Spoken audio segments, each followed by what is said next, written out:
तो fundamental theorem of homomorphism vector space के लिए ऑलरेडी हम काफी काम कर चुके हैं, केवल एक औपचारिकता रह गई है इसमें।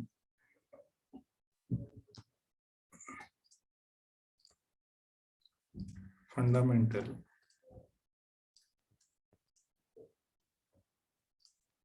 Theorem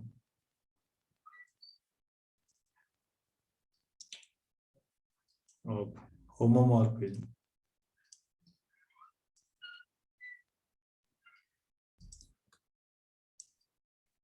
of vector spaces.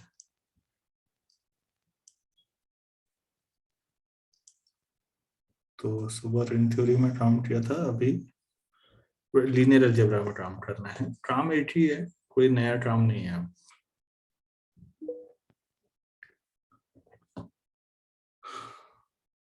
तो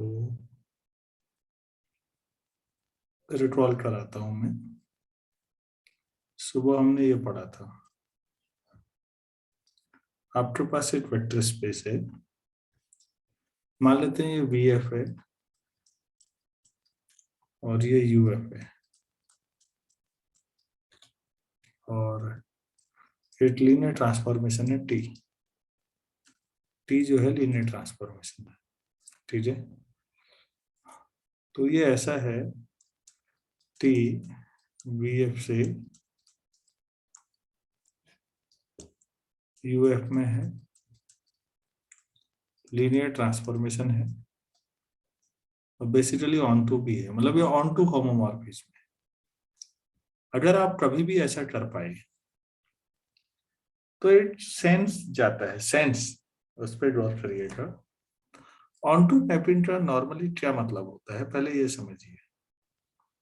अगर इस सेट में ए से बी तक आपने कोई मैपिंग डिफाइन की और cardinality of A cardinality of B से कम है, तो क्या मैप ऑन टू हो सकता है?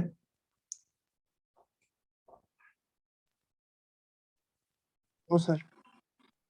No sir. नहीं हो सकता। दूसरी बात यह है कि हम इन जनरल होमोमॉर्फिज्म की बात कर रहे हैं बच्चों। होमोमॉर्फिज्म का एक पर्टिकुलर केस आइसोमॉर्फिज्म है, जब मैपिंग 1-1 हो। तो 1-1 होना पर्टिकुलर केस है। इन जनरल इवन कार्डिनलिटी अगर आप बराबर भी कर दें तो भी ऑन टू तो हो सकता है, लेकिन फिर मैनी वन संभव नहीं है। ये तभी पॉसिबल है जब 1-1 हो। यहाँ पर 1-1 ऑन टू हो सकता है। होमोमॉर्फिज्म में इन जनरल जो होता है, इन जनरल वो मैनी वन ऑन टू की बात हो रही है यहाँ पर। तो मैनी वन ऑन टू में आपके दिमाग में ये पक्का होगा कि ए का साइज बड़ा होगा और बी का साइज छोटा होगा, तभी ऑन टू होमोमॉर्फिज्म ज्यादा जस्टिफाइड होगा। क्या ये बात समझ में आ रही है? ऑन टू हो और इन जनरल तो ऑन टू होमोमॉर्फिज्म ये हुआ। अगर ये मैपिंग ऑन टू है और होमोमॉर्फिज्म है तो फिर इसका एक कर्नेल जरूर होगा, कर्नेल एफ। तो वो ये कह रहे हैं कि ए के साथ कर्नेल एफ ये क्वोशेंट स्पेस बनाना है, तो that will be isomorphic to B. ये फंडामेंटल थ्योरम कहती है कि मैपिंग का जो कर्नेल होगा वो कर्नेल वेक्टर स्पेस में सब स्पेस होता है ना, डोमेन कर्नेल। यहाँ पर कर्नेल का नल स्पेस होता है, कर्नेल जनरल वर्ड है। तो वेक्टर स्पेस, तो यहाँ पर यही समझना है आपको।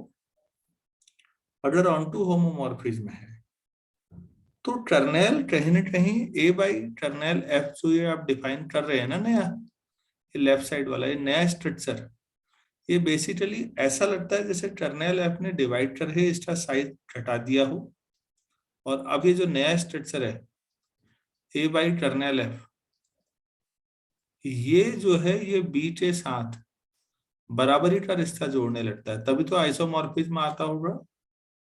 यस तो कहीं ना कहीं कर्नेल की वजह से जो पूरा साइज ए का था वो रिड्यूस हो जाता है, ए बाई कर्नेल एफ साइज छोटा हो जाता है। एक्चुअल में ए बाई कर्नेल एफ करता क्या है ये समझिएगा। आप जब कोई, जैसे यहीं पर है, मान लो v बाई, यहाँ पर आप कर्नेल को नल स्पेस कहते हैं, तो v बाई एन टी अगर आप डिफाइन करेंगे तो आप इस टाइप का डिफाइन करेंगे, x प्लस n t such that x belongs to v, इस टाइप का डिफाइन होगा ये। तो अब आप ऐसा कुछ समझिएगा कि इसने ऐसे छोटे छोटे पीसेज में बांट दिया होगा हमारे पास जो ये था। ये बात समझ में आ रही है आपको? इस तरह का स्ट्रक्चर हो गया होगा। और बी तो वही था जो पहले था, या यूएफ जिसको आप कह रहे हो, माना इसमें पॉइंट थे, तो ये 8 क्लास 8 पॉइंट पे पहुंच जाए तो 1-to-1 करस्पॉन्डेंस टाइप का हो जाए। कर्नेल तय करेगा कि ये जो पीसेज हैं ये साइज का, इस पीस का साइज क्या होगा। वैसे ए काफी बड़ा था, डोमेन काफी बड़ा है, कर्नेल उसको ये करता है कि इतने सब 8 पे रुक जाएंगे, इतने सब 8 पे रुक जाएंगे। आप इसको सरल शब्दों में समझिए। कर्नेल क्या होता है बच्चों, एक थोड़ा सा और बातचीत कर लेते हैं। कर्नेल आपको क्या बताता है?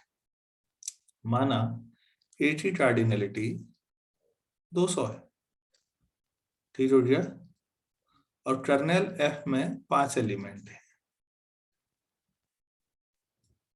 तो बी में 40 ही एलिमेंट आए होंगे। क्यों हुआ होगा ऐसा, सोचिएगा। बी में ऑन टू होमोमॉर्फिज्म होना है, और कोई गुंजाइश नहीं है, आप समझिएगा प्लीज। इसमें 200 एलिमेंट है, लेकिन 5-5 का गुच्छा बनेगा। 5 जो है वो किसी 8 पे जाएंगे, जाएंगे नहीं जाएंगे? अरे भाई कर्नेल जो है 5 है, यस सर। 5 8 पे जाएंगे, फिर अगले 5 8 पे जाएंगे, अगले 5 8 पे जाएंगे। तो इस तरह से यहाँ के कितने पीस बनेंगे, कितने पीस बनेंगे यहाँ 5-5 के हिसाब से? 200 टोटल है यहाँ, 40। और जाहिर सी बात है 200 एलिमेंट जब बी के 40 एलिमेंट पे मैप होंगे तो आपके पास ऑन टू होमोमॉर्फिज्म होगा ना, सोचो पहले तो। लेकिन अगर आप ये जो ए है और इधर बी है, जो ए बाई कर्नेल एफ डिफाइन करोगे आप, तो वो ऐसे 5-5 के गुच्छों को 8 सेट मानोगे या नहीं? Yes sir. तो बच्चों डोमेन में कितने गुच्छे होंगे टोटल? डोमेन में 40, 40। यहाँ 40 गुच्छे होंगे, और जो बी होगा उसमें तो 40 पॉइंट है, 40 एलिमेंट है, तो अब 1-to-1 करस्पॉन्डेंस हो जाएगा। तो ये आइसोमॉर्फिज्म हुआ या नहीं अब? Yes yes sir. हाँ, तो फंडामेंटल थ्योरम ऑफ होमोमॉर्फिज्म क्या समझाती है आपको? क्या मैं समझा पाया यस सर। कि कर्नेल का कंसेप्ट क्या करता है? कर्नेल में अगर जितने भी एलिमेंट हैं, 5 एलिमेंट है, तो 5 एलिमेंट 8 पे मैप करते हैं, तो ये 5-5 के गुच्छे बनेंगे। ये बातें मैं कई बार कह चुका हूं आपसे। और ऑन टू होमोमॉर्फिज्म है, मैंने फाइनाइट सेट का एग्जांपल लेके बात समझाने की कोशिश की है केवल। तो ए बाई कर्नेल एफ जो होगा वो क्या करेगा बेसिकली, ये बताने की कोशिश की है। क्या मैं क्लियर कर पाया? Yes sir. चलो Yes, ठीक है, फिर अगर ये बातें समझ में आ गई हैं तो अगर ऐसा होमोमॉर्फिज्म डिफाइन होता है तो अब मैं स्टेटमेंट भी एक बार स्टेटमेंट बोल देता हूँ। ठीक है, स्टेटमेंट है इसका। स्टेटमेंट तो शायद दिखाया नहीं है, बातें समझाई हैं, इसलिए समझाई है कि रिंग थ्योरी में भी सुबह यही चल रहा था, वही चीजें सेम जो पढ़ानी पड़ी हैं सब। तो fundamental theorem of homomorphism.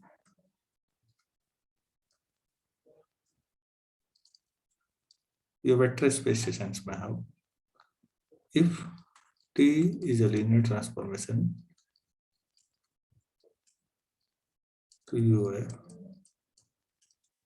is a linear transformation, then is onto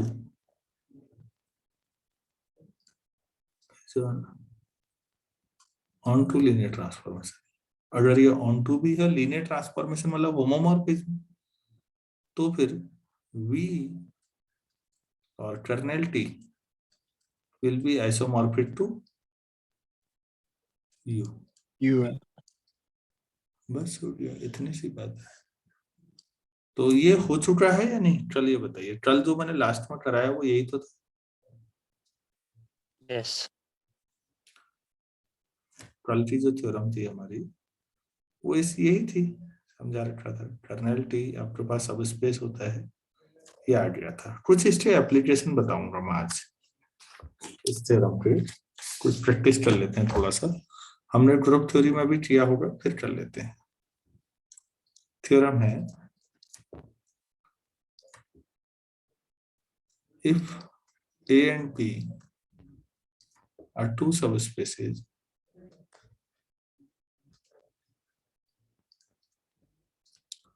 of a vector space VF,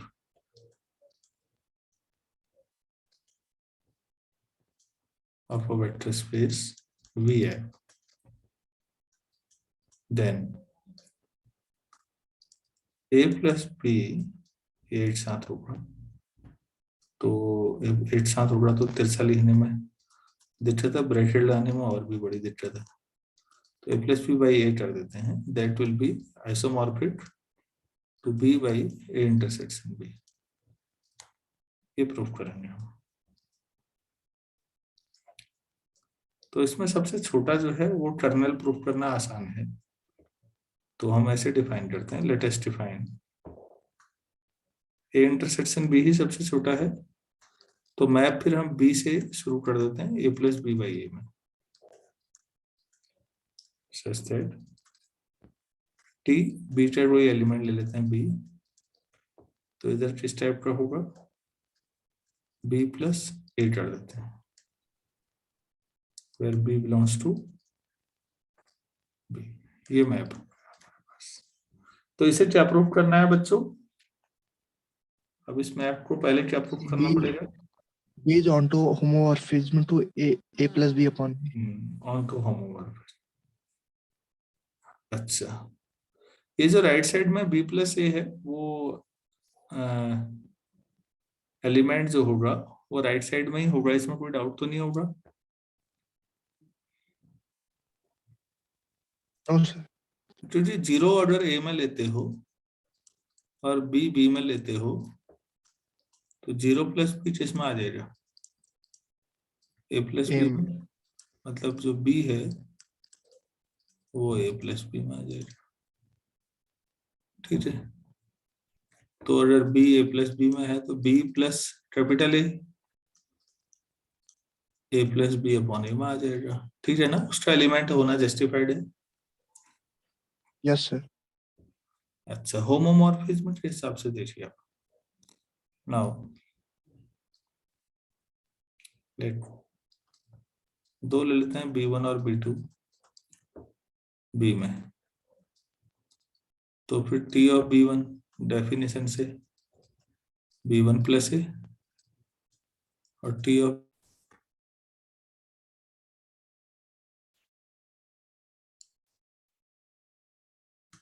hello मेरी आवाज आ रही है? Yes sir। Yes, sir. अचानक क्या हुआ ये? अच्छा, suppose X, Y belongs to field, तो फिर अब हम करते हैं XB1 प्लस YB2 30। तो डेफिनेशन से क्या होगा, XB1 plus YB2 plus A सब स्पेस है, XB1 plus A plus YB2 plus A, ऐसा लिया जा सकता है। X comma B1 plus A, Y comma B2 plus A, ऐसा कर सकते हैं। वेक्टर स्पेस है Yes. तो एड्स TB1 Y TB2 हो गया। This implies T is a linear transformation। अब क्या दिखाना हुआ? T is onto. Onto के लिए राइट साइड में कोई एलिमेंट मानना पड़ेगा और दिखाना पड़ेगा कि उसके लिए प्री इमेज एग्जिस्ट करती है। अच्छा, तो let B plus A belongs to A plus B upon A, where B belongs to B, तो फिर T of B B plus A mapping से। भाई आपकी मैपिंग B से शुरू है ना,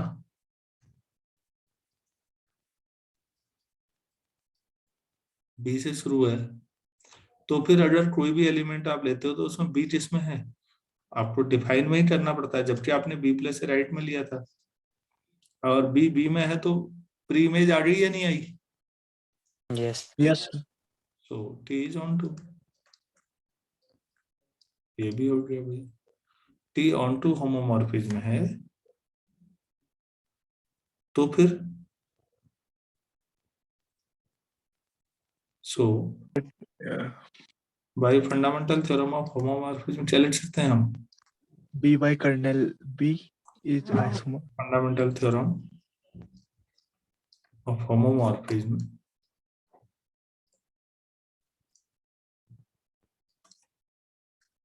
B by kernel T will be isomorphic to A plus A B। plus B by A. तो अब लास्ट टर्म रह गया बच्चों की कर्नेल T को A इंटरसेक्शन B प्रूव करना है। अगर ये कर दिया तो हो गया प्रूफ। चलो, कर्नेल मतलब यहाँ नल स्पेस है, ये ध्यान रखना है, ठीक है। कर्नेल में कोई एलिमेंट मानते हैं, let X belongs to kernel T, तो फिर T ऑफ X क्या होना चाहिए? राइट साइड है आइडेंटिटी, 0 पर। 0 प्लस A मतलब A हो जाएगा, और TH कितना आना चाहिए हमारे हिसाब से?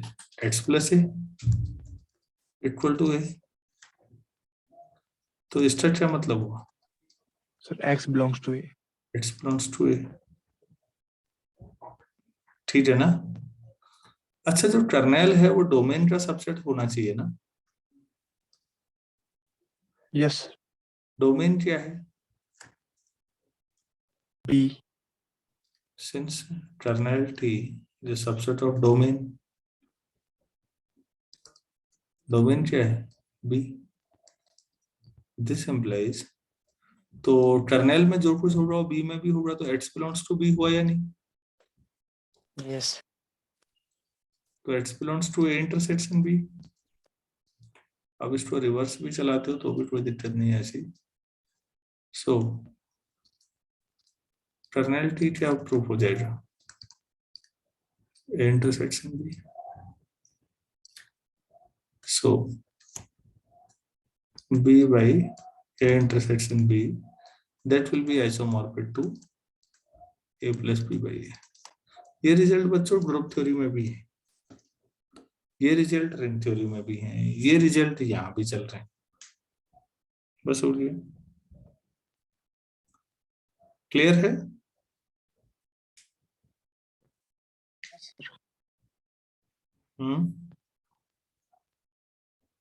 Clear Yes, है sir. sir. Yes, sir. अच्छा, यहाँ से एक रिजल्ट और प्रूफ हो सकता है, तुम ऐसा प्रूफ कर दो तो यहाँ से एक चीज और कर सकते हो। दो वेक्टर स्पेस अगर आइसोमॉर्फिक होंगे तो उनके डायमेंशन सेम होंगे या नहीं? आप सेंस समझो, if two vector spaces two vector spaces are isomorphic, then their dimensions must be equal. Clear है? Yes, sir. तो फिर जो अभी ऊपर लिखा है इस हिसाब से हमारा क्या होना चाहिए, dimension B upon dimension A intersection B equal to dimension A plus B upon A होना चाहिए या नहीं? Yes. और हमने ये भी पढ़ा है बच्चों, आप लोगों ने ये पढ़ा था dimension v by W Yes. Dimension V minus.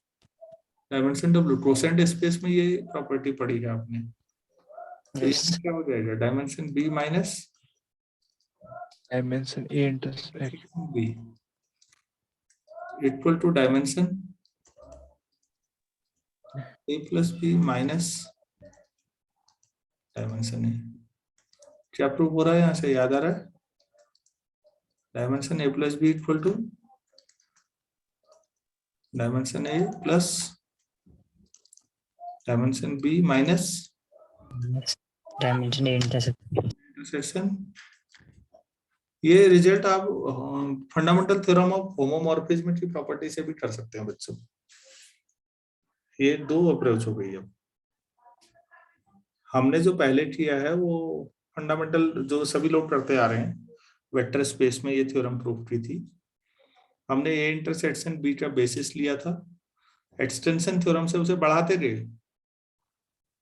यही किया था या नहीं? Yes, sir. मुझे लगता है ये अप्रोच ज्यादा अच्छी है वैसे, होमोमॉर्फिज्म वाली। इसमें कोई ज्यादा मेहनत नहीं है यार, वहां तो बहुत लंबा दिया रिजल्ट। आपको यहाँ एक मैप डिफाइन करना है, उसको ऑन टू होमोमॉर्फिज्म प्रूव करना है, मतलब onto a linear transformation, और फंडामेंटल थ्योरम ऑफ होमोमॉर्फिज्म लाना है, और कर्नेल को इंटरसेक्शन भी प्रूव कर देना है, बस हो गया ये। अब क्योंकि दोनों आइसोमॉर्फिक हैं तो इसका मतलब दोनों के डायमेंशन भी सेम ही होंगे, तो ऑब्वियस है।